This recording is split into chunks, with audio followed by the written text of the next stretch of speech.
USF1 Nation, we got the Heineken Chinese Grand Prix recap show coming up next. I don't know what to do with my hands. Come on, Ricky.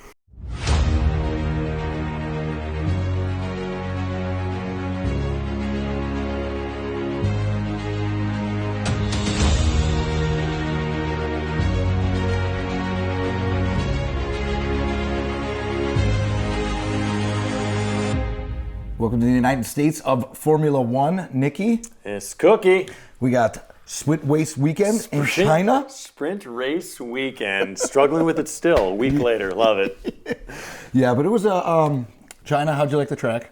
It's my first time seeing the track, and luckily it was a sprint race because I got a little bit of a preview of what it was going to be like. See the track. So, from my understanding, other than the smog, which we expected, it was like the hazy the whole time. It's going to be China. like that forever. Yep.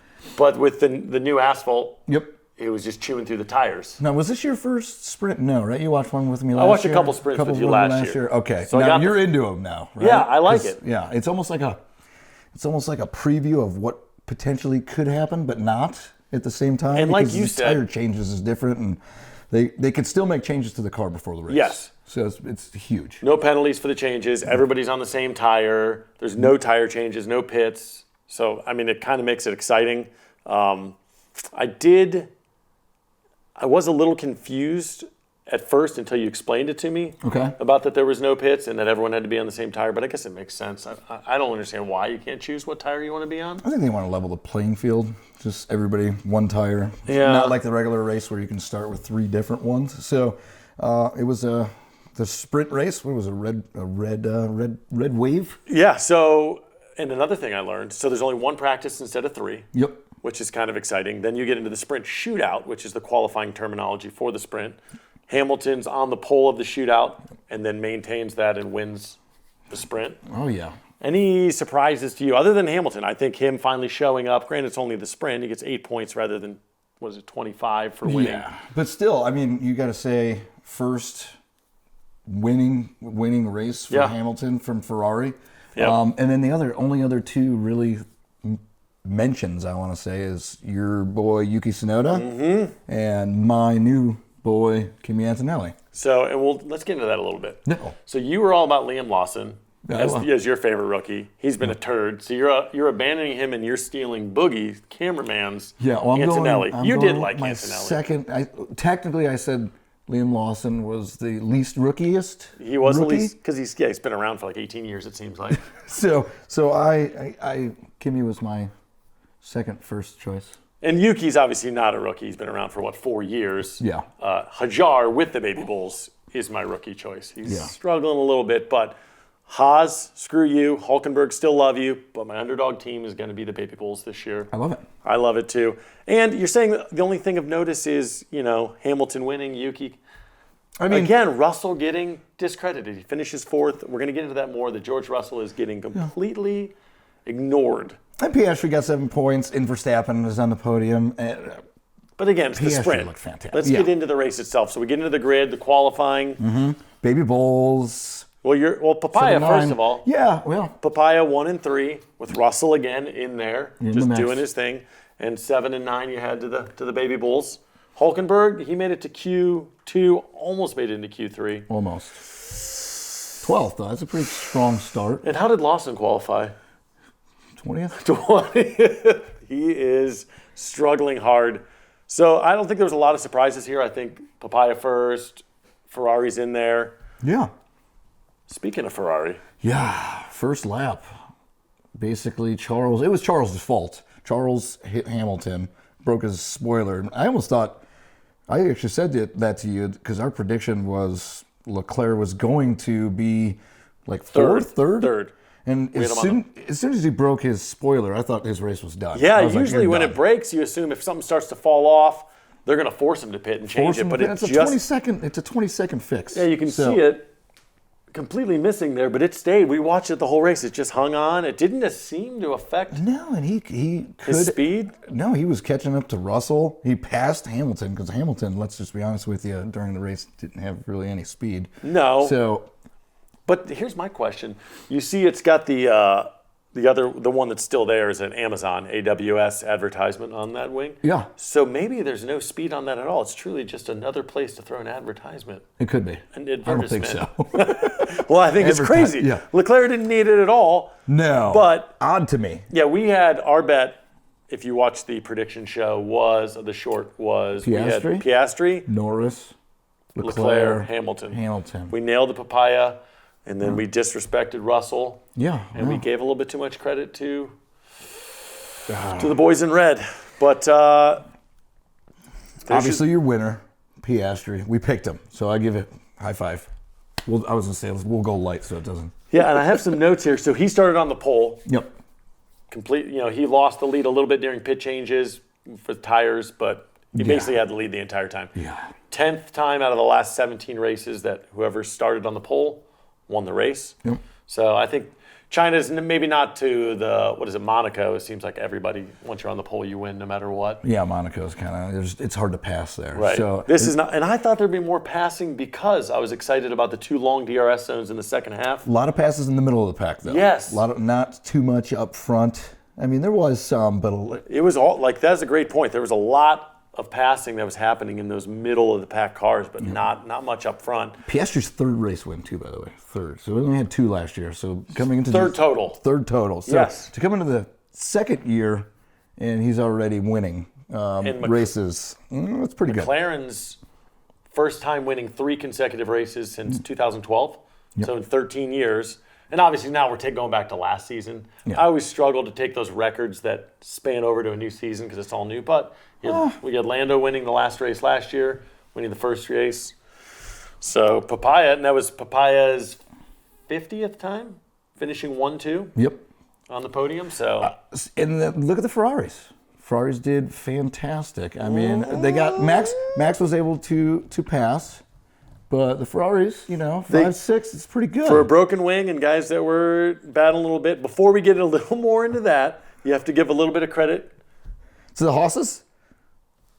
I don't want to give credit to Haas at all. I was going to give credit to your boy Antonelli. Oh, yeah. And maintaining. He qualified well and then he maintained, but yeah. Yeah. So let's talk about these Ferraris. Freaking Haas. Breaking news. Yeah. So we didn't know this. It was weird because we watched it on delay. We watched it at Drew's house, my brother's. Yeah. It was maybe 12 hours after the race actually happened. Which is horrible because all of my social media algorithm is F1. So I can't even I can't even go on my phone. I can't Google anything. Isn't it great though to take a break from technology? Yeah, I don't mind it. Media? It just makes me drink a little more heavily. That happened yesterday. That happened yesterday. So Pierre Gasly, Lewis Hamilton, and Charles Leclerc all disqualified. It was insanity. You went on your phone right when the race ended. I was like, no, what? And if you were watching it live, you wouldn't have found out for maybe 2-3 hours. We were able to find out right after because we watch it on delay. And the reasoning with Gasly and Leclerc was weight. Yes. And I saw that a couple times last year. So it seems like maybe they don't put enough fuel in to start, or maybe there's an assumption on tire wear. A lot of times it's a strategy, and this is what's a little confusing. So Pierre Gasly, Charles Leclerc, underweight, 799 kilograms. Car has to be at 800. Okay. When you do a one-stop race like these guys did, the goal is at the end go and try to pick up rubber because you just slaughtered those tires. Yeah. So go around the track, pick up as much rubber. If you saw Verstappen actually, he knew he had one stop. He actually went off and grabbed some dirt. So right at the end, right before he was about to park his car to get weighed, he went off the track in the pit lane to pick up some dirt. It's a veteran move right there. Smart move. I wonder if that couldn't become a rule down the road that you could get. Because you're literally just going around picking up. That's after the race is over. It's your just cool down lap. Yep. And you're just trying to pick up garbage to get your weight up. 1 kilogram under. It's crazy. And you're disqualified. It's not just that you get maybe lose a spot or 2 or 5. It says if you didn't race at all. And then Hamilton's was real weird. His was an issue with a plank assembly. Skid plate underneath the car, and it didn't measure 0.5. It was 0.5 too small as far as... Was it just too low to the ground was the issue? Or no, the thickness of it. Thickness of it. So, and 0.5 is basically the size of like your ID card sideways. I think it's like half. Half of a credit card. It's ridiculous. But You got to have these rules. Okay. Because you think about it, they let that slide, and then you start everybody's going to start trying to trim a little bit off Yes. of everything to get a little bit of an advantage. And when they so do you got to say, have the rules. when they say it was 1 kilogram off or it was 5 millimeters, you're like, well, that's such ticky-tack. It's like, well, the rule's there. Yeah. They didn't have to shave it that close. Yeah. They could have been, so I get your point there. And then Ferrari came out Yes. and made a statement. So basically they're saying, following the FIA post-race, they said scrutineering, which I didn't know was a word. It is in Italy. Scrutinizing, scrutineering. Both cars were found not to conform to the regulations. And they kind of explained the skid plate, the weight, and they accepted it. There was no intention to gain any advantage. We'll learn from this. We'll move on. Clearly, it's not the way we wanted it to go at the Chinese Grand Prix. Thanks for your support. It's unwavering. So Ferrari's coming out, which is great because they're taking the weight off of the drivers. Yes. And so Because it sucks for them. I mean, the drivers who were finishing 5th and 6th now get no points. They're not trying to cheat. They took onus. I like it. So and then you got your new top 10. So your new standings 5, 6 eliminated. So now you get Ocon and Antonelli get to slide into that role, getting Everybody more points. pops up. Yep. Mm-hmm. And 2 guys, one specifically, Lance Stroll. Yeah, for Boogie's favorite guy. He was slides up into them DMs and gets 9th. He was So- I think he was 12th. Oh, I can't remember. I think he moved from 12th to 9th, and then Sainz. Yeah, moved into- because Gasly was 11. Yeah, so then he pops So your up. 5, 6, and 11 go. Yep. Oh my God. A lot of DQs. It's great. McLaren, 50th, like you mentioned earlier. Oh yeah, I did mention 50th, 1-2 finish. 1-2. In the whole time. I mean, that's awesome. That's awesome. Yeah. And I guarantee you they're going to get to 55 this year. This year alone. Mm-hmm. This isn't just 2 guys on the podium. We're saying 1, 2. Yeah. Oh, yeah. Let's get into something that I thought was hilarious. Ciao. So during the race, I didn't notice it, and you were picking it up. You're like, Yeah. did Behrman just say ciao as he passed a guy? Yes. And then he ended up saying what, like 5 times? 5 times passing somebody, and he just all calm and cool about it. He just passes them. Ciao. Basically, I assume he was looking like that picture, just like sucking on his Yeah. water, like driving with one hand, like that ciao, why- boys. I didn't know if that was water or like a giant sucker. And then the team on the radio is like, huh, nice one, Ollie. Yeah, good. Actually, they said that during the first one, and then like the second one, they're like, "Good job," and then they're like, "They're not going to say anything. He's like- just going to keep chowing Yeah, everyone." Ollie, relax. You're not that good yet. Relax. But what did he do? Double podium. I Yeah. mean, and he moved himself into 10th to get that 1 point, and it was nice that Yes, so they he moved would him have up. finished in the points Yeah, regardless double for points. Haas. So I do hate him. Yeah. Because the whole Hulkenberg thing. I don't hate Behrman. He's a young kid. He's 14. He was, and that He was looks 14. That was endearing to me. The Yeah. Chow thing. I think it could rookie be. guy. I mean, he crashed out actually he finished the race last week, but just He was dead last. horrible. Yes. Horrible qualifying, horrible practice. I mean, to come back and finish in the points, good for him. Good for Haas. And then also double Gifted. points Yeah. for Williams. So Yeah. your Sainz and Albon. Albon would have been in the points. Albon would have been in the points. Sainz got gifted. So Yeah. he got gifted that 1 point. But, I mean, that 1 point is 1 point. That gets you, you don't want to be that driver that doesn't have any points. Yeah, but who was it? Wasn't it Boogie? He said, was it you or Boogie preseason that said Sainz was gonna carry Williams? I think it was Boogie. Yeah, right now it's actually Albon that's carrying him. So Yes. that'll happen. Yeah, we'll see. Sainz is off Ferrari for a reason. Yeah. But now, Oh, boy. so you were all praising Lawson Yes. because you're saying he wasn't quite a rookie. He's raced enough. He shouldn't be a rookie. He's the least rookiest, as you said. Yeah. He's struggling. He is. Coming into this year, we were trying to predict who we thought was going to fill in that second seat for Perez. We knew Perez was gone before. Everyone was saying he's going to stay. We knew he's gone. Yep. I said Yuki. I You said said Lawson. Yes. You were right. But now we might both be right. Possibly. I mean, Do you think that in Japan, Yuki takes that spot? I do not. You don't. No, I know Tell you me do. why. I just think, one, it's a curse to be in the second seat next to Max Verstappen. Yes. Alex Albon was there, Piastri was there, Dan Ricciardo left, but it's a curse. I think they're going to give him another shot. I mean, it does make sense to put him in the Japan race because it's his home race. Yeah. But I think if you're Yuki, you don't even want to get in that car. Well- it's cursed. It's not even the driver that. It's because they put that car to Max Verstappen's standards, and he's just the GOAT. Yeah. So the way I've kind of understood it in my little time in F1 is they have that car so sensitive. It's like if you play a video game, like you play Call of Duty. Yes. And some people just are noobs and they have it moving real slow. He has it at the reaction time. Yes. Is if you're getting into that car and you don't have the ability to handle, you're toast right away. So do I think Yuki wants to be in that car? No. I think he knows he's going to struggle, but he's not going to ignore that promotion. He has to take that opportunity. Yeah, you're right. If it comes to it, he has to take it because you're like, even if he qualifies 20th, he's still not, I mean. He's been with the Baby Bulls for what, 4 years now? He finally can get that promotion to Red Bull that he's been wanting all along. I think, and I'm stealing this a little bit from Boogie, and I agree with him completely. We said this off camera. I think they're going to give Yuki a chance. It's in Japan. Okay. Not that they need that extra hype, but let him be at his home track. Japanese fella in Japan. Give him a shot in Red Bull. See how he does. Okay. The assumption is he'll probably not do great. But it gives Lawson a chance to back down into that Baby Bull car, get his shit together. Yes. Put a decent race, get his confidence back up, and then flip right back again. Relax. Yeah. Just do a relaxed mode.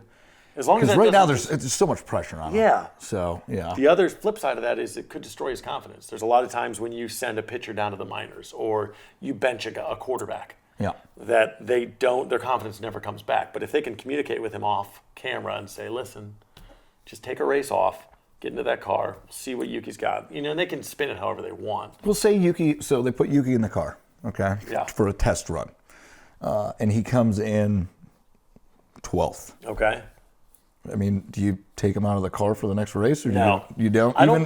What place? So what if he's in that car? It's supposed to be a one-race trial is what we're thinking they're going to do. Yeah, that's a good question. What place does he need to be in to continue on with Red Bull? Yeah. And what place is it's like, okay, Liam, we'll give you another shot again. I would next say week. kind of make it to Q2 and kind of stay in that Q2 category. Mm-hmm. So I think if you're... Make it to QT once?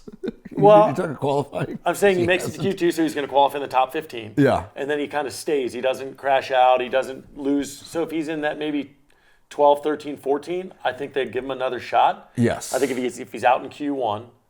Like Liam has been. Or if he makes it to Q2, but then he loses spot and he finishes 18, 19, 20, I think it's an easy decision. Okay. If he finishes in the points, it's a done. no-brainer. Yeah, it's done. He's going to stay in Red Bull for a while. And really, it's kind of, say he gets into Q3 in qualifying, Yeah. and he's, let's just throw it out, 7th place, Okay. and then shits the bed and ends up 20th. Does that matter? Yes. Because Lawson hasn't been able to even get out of Q1 yet? Yeah, because I think the qualifying matters to an extent. Yeah. But then it's, Yeah, when so there's at least 19 you know other cars you out have there. a fast car, Yes. and Yuki just showed you have a fast car. Yes. Liam hasn't been able to show that. Yeah, he can't So, even perform when he's not, bumping and grinding with people. So just really quickly too, I know I give you a hard time about your Baby Bulls, but they got screwed because of strategy yesterday. Yes. So that was not the racers.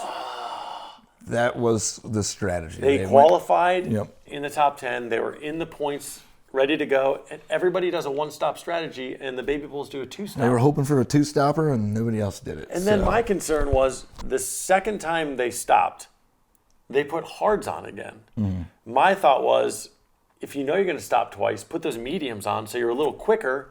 You'll chew through them faster, but at least have a justification for stopping twice. Yeah, I agree. agree. That was frustrating. I was not happy for Yuki or Hajar at all. No. But you know who we were happy for? Alex Albon? Because it was his birthday. He raced on his birthday. And he did lead a couple laps. Led a couple laps. Because people pitted. But there was some tire changing going on, but he was up top for a bit, and he finished in the points. Finishing the points on your birthday, huge. Huge. Got to give it to him. Now, where the driver standings sit right now, this is kind of crazy because you look at Ferrari 9-10, that's not where they really should be. No. I mean, that is where they are. You're disqualified. That's what it is. But, man, if somebody looked at it after race 2, they'd think they're doing worse than they are. Well, if you got Ocon and Stroll ahead of you, that doesn't look good. Or Antonelli, you got a rookie in 5th. Yeah. I mean, Boogie's rookie, not your rookie. Yeah, my rookie. Hajar's supposed to be up there. I I think that the Mercedes right now and the Ferraris are deadlocked like the same type of car, in my opinion, as far as like speed. Yeah. So, And could we give, speaking of Mercedes, could Yes. we give Russell a little credit? Yeah. He's finished on the podium every race. Twice, yes. In the sprint, too. No, Yeah. he's fourth. I'm No, he's sorry. fourth in that Fourth one. in the sprint, third here, third in Australia. That's pretty, yeah. I mean, I understand that it's not sexy. He's not winning. But there's 17 guys finishing behind him every race. I felt bad in Australia. They didn't mention him once No, until the end of the race. And they ignored him again this race. Yeah. You do know he's racing with Mercedes. It's a quality team. He's a quality racer, and he constantly he's beating Piastri. Yeah. Everyone's like, oh, Piastri, he just won. He's the greatest. Papaya. He's ahead of him in points right now. Yeah. And Norris being number one, we almost thought he was going to die during the race. So that's good that he was able to finish second because he lost basically all brake power in the last lap. Like four laps left. 4 to 6 laps that started going long. He got on the radio and said, my brake pedal's getting long. Yep. And then every time he talks on the radio, it sounds like he's either about to cry or he's having a panic attack. Because his voice is like, there's something wrong with the brakes. I think he keeps his water hose in his mouth when he's talking. Sometimes that happens. He loves him so much. He refuses that there could be any sort of angst in the life of Lando Norris. He's perfect. You see that hair? Yeah. But, the last lap, he actually thought, I don't know if I'm going to be able to make these turns. What if there's 56 laps? If there's 57, George Russell passes him. I mean, he was getting there. He was within a second in that last. He was losing almost 6 seconds. So I mean, good for him. And Verstappen, we have to mention Verstappen. Yeah. It's just because he's been a stud for so many years in a row that it's like, oh, he's not in first, he's in second. And if that he's car is that quietly in shitty, second. If that car's that shitty, where Liam Lawson can't even drive it, he's taking that thing and putting it on the podium. He's saying how crappy it is. Yep. He's saying how much faster Papaya is, and yet he's still in second place. Yeah. He's still doing his thing. So you know who's right on his ass is George Russell and Piastri, though, is going to. They're right there. It's going to be a battle, I think. So right now with the 1-2 McLaren, obviously they're way ahead in constructors, but Mercedes is the only one making a push at them currently, and it's pretty gapped out. Like every 20, you got McLaren. Yeah. But Mercedes isn't just Russell. Antonelli's been helping them out, getting them points. Yes, Red Bulls. That's all. That's Verstappen. That's all Verstappen. Every point points. there is Verstappen. Yeah. Which is crazy that he is like, all right, I'm going to keep us up with McLaren. He needs Yuki. Yeah. I don't think he wants Yuki.